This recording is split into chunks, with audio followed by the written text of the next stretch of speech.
Hey, Westbrook, Mayor David Morse here, and we have the budget referendum coming up on June 9th. And in order to help voters be able to come to the polls informed, I've invited a panel of experts to come and talk about the budget, what is in the budget, and what the budget process development looks like. So with me here today is Superintendent of Schools, Dr. Peter Lancia, the school committee member, Aaron Cavallero, and also the City Council President, Jennifer Monroe. And we're all going to talk today and just have a conversation about the budget. But to get us started, I wanted to talk about, what the impact is going to be of this budget if it's adopted. The end of the day, what is the tax rate going to be is always an estimate until it's set by the city tax assessor. But the estimate that we have right now is that the budget increase will have an impact of about $1.15 per every $1,000 of value on your home. And of that, 59 cents of that is attributable to the school budget, with the rest of it being attributable to the non-school city and the county tax. It's important to note that, like the schools, the city budget is mostly due to increasing costs of labor and healthcare. All the budgets that we're talking about are mostly made of people who provide the services that we rely on. But we're here today to talk specifically about the school budget because that's what's on the ballot on this June 9th. And I wanted to remind people, too, about the ballot question that you're going to be voting on. That is set by state law. It's not set by the city. And also the information that's provided to you at the polls is limited by what the state allows. So this conversation is an opportunity that we're providing to have more information available out there for you to be able to benefit from. How about we start with you, Dr. Lancia? If you could just talk about, the budget and how did we arrive at the number that we arrived at after your months of discussions? Sure, thank you, and thanks for hosting this, and thanks for tuning in.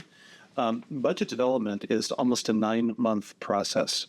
We actually started to develop next year's budget last fall. With our cost center managers, our school administrators, our principals, our directors submitting requests for materials and staff and programs that would maintain current programs, as well as opportunities for growth. Over the course of the fall and really up through the beginning of March, we have met as a leadership team, as our school administrators, to refine the budget request, to do a lot of research, to make a lot of reductions. About $3 million of reductions were made before the budget actually was presented to the school committee. A number of cuts were made to programs and to personnel requests. There was some reorganization of existing positions, all of which was presented to the school committee at the beginning of March. There were many hours of meeting, almost 30 hours of meetings held during the month of March with our school committee members. And this year, for the first time, the entire school committee actually forms the finance committee, much as the city council members form the city's finance committee. Lots of questions, lots of data, lots of recommendations, lots of adjustments during that period. And Ms. Cavallaro might be able to express what it's like going through those meetings. We appreciate Councilor McCambridge joining us at those meetings as well, and so many folks watching on TV or watching live streamed or recorded after the fact. The process ends with a budget that is passed by the school committee and then eventually passed by the city council. There are actually 2 rounds of adoption because of a last-minute reduction. The city took on the cost of our school resource officers, who are Westbrook police officers. That allowed us to reduce the school budget a little bit further. But the budget that's presented at the polls was finally adopted in the middle of April for next year. If you could pick the top 3 or 4 things that what are the big new things in the budget, if there are any new things? What are the big contributors to the fact that we have to have an increase at all? Yep. And there are some new things in the budget, which we're really proud of and really grateful for. The last school year's budget was one of preservation, and it was one where we cut costs so much that we really weren't able to see any kind of growth. So with the support of the school committee, we were able to offer a budget that had some modest increases in programming to meet the needs of our kids. Westbrook is a beautiful community, and our students are beautifully complex with their needs and their talents, and our programs need to address all of those needs, and our budget reflects that. There are increased costs in special education, for example. Over 27% of our students receive special services. That's the highest in Cumberland County, and far above the state average for students in the community. We have to add another teacher at Westbrook High School to accommodate students with special needs at that building. We are also increasing the numbers of students receiving multilingual services. That number continues to grow. In fact, over the last 10 years, our number of multilingual students have expanded 136%, and just over 60 kids in the last school year alone. And we're not done yet. We still have a few weeks left of school. We're also, I'm very pleased to be able to do this. We're offering the very first public pre-K program in Westbrook. We've offered a collaboration with the Opportunity Alliance for many years to provide a Head Start preschool. Because of some regulations and some legislation that was passed statewide, local schools are now responsible for providing special education services for 4-year-olds next year and 3-year-olds the following year. This is, some people may recognize this as the transition from Child Developmental Services, CDS, into our public schools.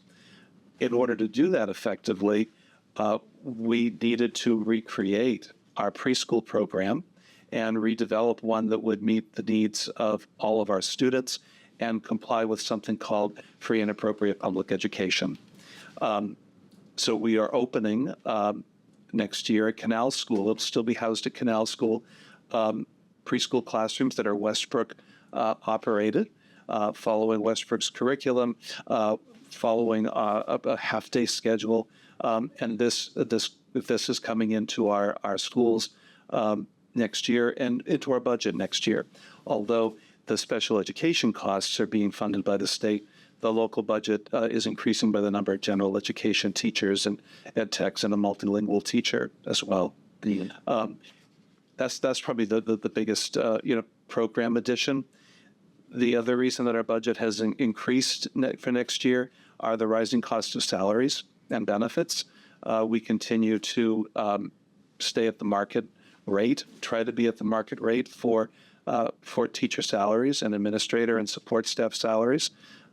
We're in the middle of contracts with all of our employees, so we need to stay competitive in a very tight market at Greater Portland. And finally, our budget is increased because of the instability of some of our federal funds. For years, for decades really, federal funds have been coming into the Westbrook schools. That's been unstable the last few years, so we're making some accommodations to better predict and to better account for potential loss of federal funding. So, Aaron, you sat on the committee from that point where we saw the budget initially released to the one that you actually ended up adopting. You made a lot of cuts, almost more than $1 million of cuts. What was that process like, and what ended up on the floor? This was my second year going through the school budget process as a school committee member, and I think it was an incredibly transparent process, if not a process that was built upon a foundation of a great amount of detail presented to us.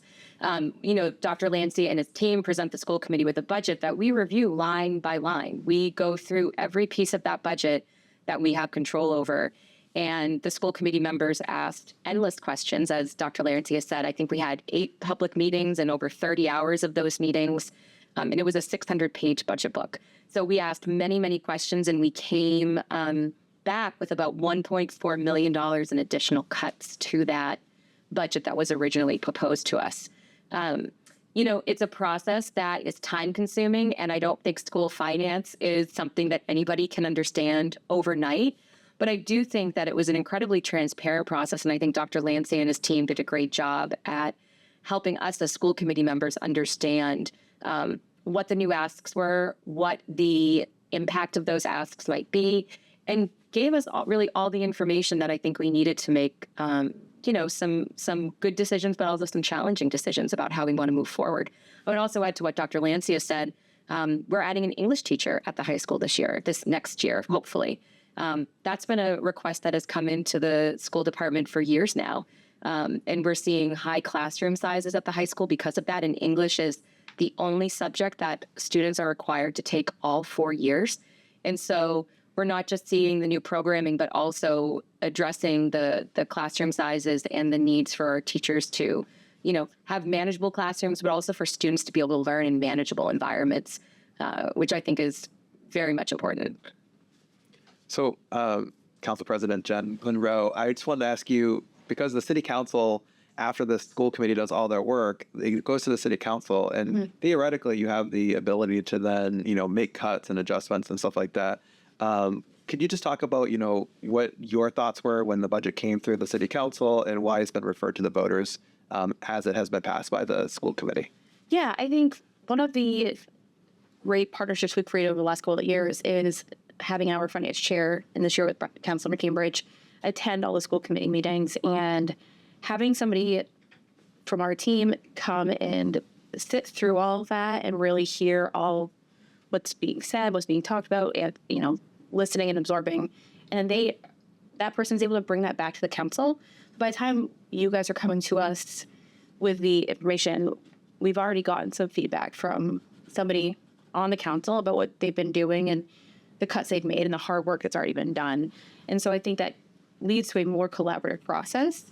And it allows us to then make an informed decision on, what you guys have done and why it is important for this to pass on to the voters, because it's already been gone over 600 pages by a group of elected officials who, like us, have been elected by the constituents, and people are putting their trust in to go through. And then with us, we are also elected, and we ask some questions, but a lot of the questions have already been answered. And you guys, the school committee does a great job, and the school leadership does a great job of bringing forth a presentation that explains what's in there, the increases, the decreases that have already been cut, and asking for that kind of collaboration and support. And most of us fully support that and support the teachers and the schools, and feel it's appropriate to send it forth to the voters to review and make the decision. Yeah. So I just want to return to the issue of wages for a minute, because that's probably the biggest dollar amount expenditure increase, is the increase associated with contractually obligated wage increases and benefit increases. And I know that a lot of that was baked in because it's part of your contracts and that sort of thing. Could you talk about the work you've had to do over the past few years to get the wages adjusted, why you had to do that? Are we now like the highest paid teachers in the county? Could you speak to those issues? I'd be happy to. No, we're not the highest paid employees in the county. The contracts that we have in our schools, one governs our teachers, one our support staff, which is our bus drivers, our cafeteria workers, admin assistants, et cetera, our paraprofessionals, and one is for our administrators, our building level administrators. Then we have about a dozen or so, we call them working agreements, which are mostly district administrators who are not under a contract, but a different type of agreement. Over the last several years, we've worked really hard during negotiations and very long hours during negotiations with our different units to be somewhere in the middle of Cumberland County. For a while, our teachers were the lowest paid, and that's not helpful with retention. That's not helpful with attracting new candidates. That doesn't account for the level of expertise that our teachers need to have. I mentioned we're in a very tight market. The greater Portland market in education is very competitive, and we need to be competitive if we're going to attract the most exceptional employees to come and work with us.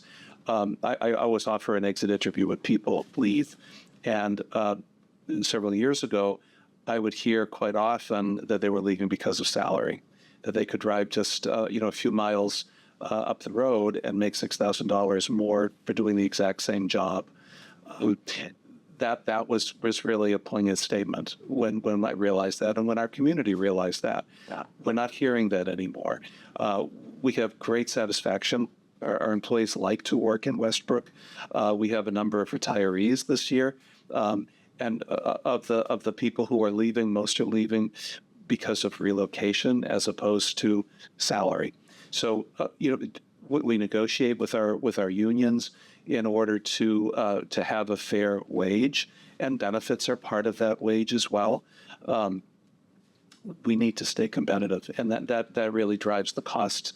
We're about 80% of our budget for salaries and benefits. That's a huge percentage. We're a people business. Yeah. Could you speak to the issue specifically that I hear some people talk about sometimes about administration staff? Where do we stand when it comes to how many administrators we have, how well they're paid when we look at the neighbors around us? Yeah. Our administrative salaries, our building principals and our academic directors, they're within the market. Our district leadership roles are at the bottom of their market, and that includes some of the district-wide positions like the directors of transportation or even in the superintendent's office. We have to have a certain level of administration in order to run a school system, run a building. The principal's jobs are extremely difficult and extremely time-intensive. As are any of the positions that are in the buildings or around the district. Being a school administrator is not a light lift by any means for any of them. And we are not top heavy in terms of administration. Districts of our size, and in particularly our complexity, have other levels of administration and assistance upon assistance and other types of positions that we don't have. We had requested for about the 5th year in a row a position of a curriculum coordinator who would oversee all of teaching and learning. In fact, I was the last person to do that over 10 years ago when I was the assistant superintendent. We've cobbled together the oversight of curriculum into the assistant superintendent's role, but we need someone who's dedicated to that. It's not in our budget because that's an expensive position, and we continue to value the people who are directly working with children, valuing our classrooms, even though that position is needed. But we're doing without that. So we don't have an overabundance of school leaders. And so that's an example of something that got left on the cut, the request for a curriculum coordinator. If the budget were not to pass, you would be set with the task of cutting more. And Aaron, I think I'll turn to you. What would you as a school committee member be thinking if the school budget does not pass? I think we would probably be looking at programmatic cuts. I think we would want to maintain as many student-facing positions as possible. Like Dr. Lancia said, we are a people business, and there's a reason why we have over 500 wonderful employees in the school department. I think, though, we would have to go back to the drawing board and take a look at what, not just we as a school committee, but we as a community are willing to take away and to cut. Because this is a budget, like Peter said, last year's budget was preservation. This is a budget that has some new growth in it, but we really do need to be thoughtful in making sure that we are ensuring our kids are getting access to the best education possible. And I think as a school committee member, I would want to do everything we could to maintain those front-facing, student-facing positions, because the teachers and the ed techs and the support staff are the folks who are making it happen in our schools every single day. Those would be hard conversations to have, though. And I think, you'd be looking at extracurriculars. You'd be looking at what are the things that are not requirements for us to operate as a school department. And that would be really challenging. There are people in the community that are concerned sometimes that we've cut too much already. Could you just speak, Dr. Lansing, maybe to, do you feel that the budget that we have arrived at supports our students, is going to be able to accomplish your mission? Yes. The budget that we have it is going to take care of the kids that we have right now. What we would what we're not able to do is to think too far into the future and to really be as proactive as we want to be and as planful as we want to be to support our kids and to help them be competitive and to help them be able to go through school during a very innovative time. Will our budget take care of our kids? Yes, it will. In particular, our kids with special needs, as well as our multilingual students and our students in general education. Ms. Cavallaro mentioned we're adding an English teacher, which is so necessary for our high school kids. Are there some things that we should have there that we don't? Yes. But will it meet the needs of our kids as we are right now? Yes. If students move into the district, if the context changes, if requirements change, then we may be more challenged with that. But as it is with the budget that we presented, we'll meet the needs. One thing that I've heard from like both of you saying is, last year was about preservation, and this year there's a small incremental amount of growth in the budget, in the programs that we're able to do. And I just think that small growth is how we avoid large jumps in the future. They can, doing a little bit more each year to meet the requirements of state requirements and to meet the needs of our students incrementally, avoid some big jumps that we've seen in the past. And, knowing that some of these costs are associated with labor that in contracts that we don't have, control over right now, and the rising cost of health insurance and fuel and everything else, making small investments now is really a big investment for our community. Absolutely. I'd also add that when we were going through the budget process, one of our elementary school principals, who is quite the savvy shopper, was out negotiating supply costs for the upcoming year. And it was incredible to hear about the increases, 80% increases in highlighters, 50% increases in pencils, from school supplies all the way up through fuel costs for the school, for buses, even maintenance that we have to do on, monthly or yearly fire inspections and roof inspections. Everything is increasing in cost. And so we know that households in the community are not immune to it. The school district and the city are not immune to it either.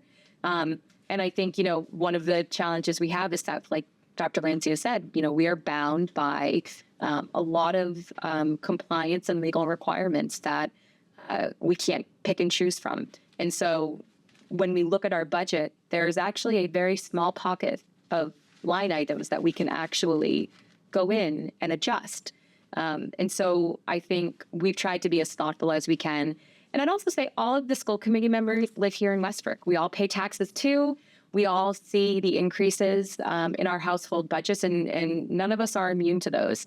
And making those small incremental steps towards growth will absolutely help us so that we are not finding ourselves a handful of years from now having to have really sizable increases because we didn't plan for it. But it goes to also what Dr. Lancia said about sometimes with a budget like this that is pared down, we don't have the ability to think so far ahead in the future. And it's something that I hope we can get to at some point. Our special education population is growing. Our multilingual learner population is growing. Both of those are two populations that make our district so wonderfully unique and amazing. And we need to make sure that we're preparing for that down the line, as well as all the other kids that are coming in and moving to Westbrook. We've seen property growth here in development, and we're welcoming all these kids with open arms, and we want to make sure we have space for them and the teachers for them, and that they're getting the best education that they can. We are working really hard to reduce costs wherever we can, not just by cuts, but by being proactive. For example, we've installed solar panels on the roofs of several of our buildings, and they're now generating power on two of those buildings, and we're able to sell that back, which reduces our energy costs. We have an energy efficiency project with our provider to help us defray the cost of other maintenance work because of the energy reductions. I mentioned the pre-K program. The more students we have, the greater the subsidy we will have. So increasing the numbers of students in a program that's absolutely needed will also bring us more state funding because of the numbers of students and the needs of the students. We're growing one of our programs in WRVC for the same reason. The higher enrollment, the higher the subsidy, the higher the investment.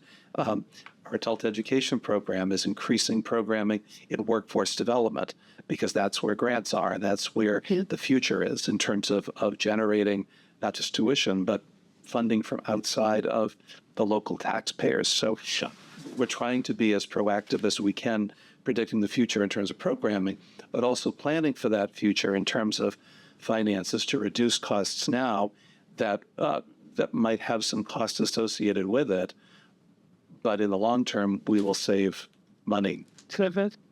One thing I hear sometimes in the community is discussion about the relationship between state test scores and the school budget. Aaron, I don't know if you want to speak to this, but like when it comes to the budget, is that a fair connection to be making? What are your thoughts on that? If you had asked me 10 years ago, when I moved to Westbrook, I would have said that I've heard the test scores are terrible and, terrible schools. And that's because when you go to a place like Zillow or Redfin or Realtor.com, they use some very specific data produced by the state around standardized testing. What that doesn't take into account, though, is that those tests are a snapshot in time. All of our kids take those standardized tests in school. And it's a snapshot in time, but it doesn't take into consideration our special education students, our multilingual learners. They are standardized tests for a reason. They test everyone the same way on the same thing. So if a student's proficiency in English is far less than the student next to them, they're not getting a different test or extra assistance. They're getting the same test. So I think when it comes to standardized tests, I think there, are cases to be made for how valuable those numbers are. I would advocate that they're valuable in and amongst other data points of, our multilingual students take something called an access test, which essentially evaluates their proficiency in English. We have so many kids testing out of our multilingual programs because they are thriving at Westbrook and they're able to move on past multilingual services and not require them anymore. That is a great mark of success.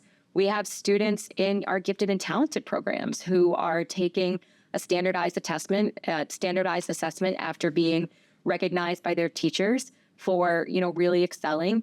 And they're doing these wonderful things. We have kids going to the College Knowledge Bowl. We have students that are going on to not just going off into the trades, but going on to military service, going on to both private and public universities. And I think we actually have a higher senior graduation rate this year than we did last year. And it was high last year. And so there are a lot of points of pride that I think we can have in our schools. And I think tests are just one little data point that, sure, they are important. And also, I think we need to look at the bigger picture of the kids that we're educating and the lessons that they're getting. And, I think our goal is to educate, smart young adults from Westbrook so that they go on to be great citizens. And I think we're doing a really wonderful job at that. So test scores don't tell the whole story. And it's something that I've learned quite more about as a school committee member. And I'm grateful to have learned that.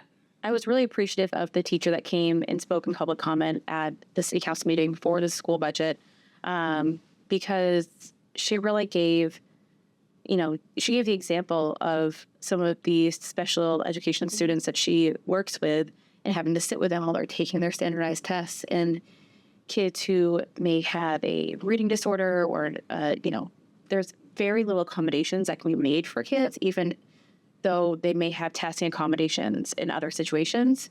And because they're all given the same test, they're not giving it in a language that is, they're most proficient in. They're all given it in English. And that's really challenging when you have upward between 40 and 50% of your student population receiving, specialized services to meet their needs and accommodate to meet their needs. And so when I think of test scores, it's a really hard measurement where you're trying to just compare. It's apples and oranges to compare that across districts. And I think that it's a tool that is better suited to kids who are not receiving those services. When you think about general education students who do not require special education services or multilingual services. You've got a group there that is on par. I would also say, our multilingual students have all sorts of different needs coming in as well. Some are very proficient in English, but they may not be proficient in it from an academic standpoint. They may be more conversationally proficient in it. You'll have some students who come in who know very little English. Their families may have just arrived here in Westbrook.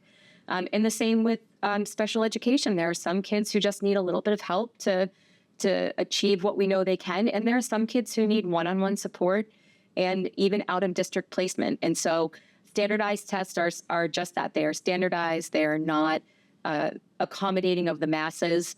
And so, one data point in a whole lot of them, but I think there are other things we can point to that show success in our school system, and especially the great success that we see with our kids that are, especially those that are going to be walking in just a couple of weeks across the graduation stage. All those. So, Aaron, you spoke to the transparency of the process. Nevertheless, there's always people in the community who are coming out saying, I don't know anything about this budget. I need more information in order to vote.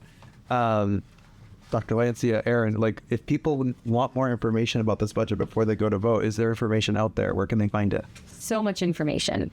The Westbrook School Department website has a whole section devoted just to the FY27 budget. It has the budget documents down to the 600 pages of line by line detail, all the way up to higher level summaries. I'd also say that they can also reach out to their school committee members or Dr. Lancia in his office. All of us have heard from constituents in the community. We are so happy to talk about the budget and explain it. And I think that community engagement is so important. We want the community to provide feedback. We want to hear what concerns are. We want to hear what ideas people have. I think there's this myth that, going to school committee meetings or city council meetings, you kind of can't go unless you're part of the group. And that's totally untrue. We would love more engagement from the community. And so leading up to June 9th, if there are any questions, the Westbrook School Department website has a great amount of detail. The city website also has a copy of a sample ballot, so you can actually see the wording of the referendum and everything else that you have the ability to vote on. But when in doubt, don't hesitate to reach out to a school committee member or to Dr. Lancia. We'd be happy to answer any questions and offer any clarity that we can. I think that's a really good point, that not just school committee members, but also city councilors, Yes. the mayor, we're all more accessible than just the 3-minute public comment period at a meeting. That's one opportunity for you to come. But if you want to have a dialogue, if you want information exchange, send an email, make a call, send an appointment. And all of these people are going to be willing to have a meeting with a constituent. So if anyone's hungry for information and they want to have a dialogue and not just information that they can download on the website, please email Aaron, email Peter, email somebody, and they will get back to you and they will have a conversation with you about the budget.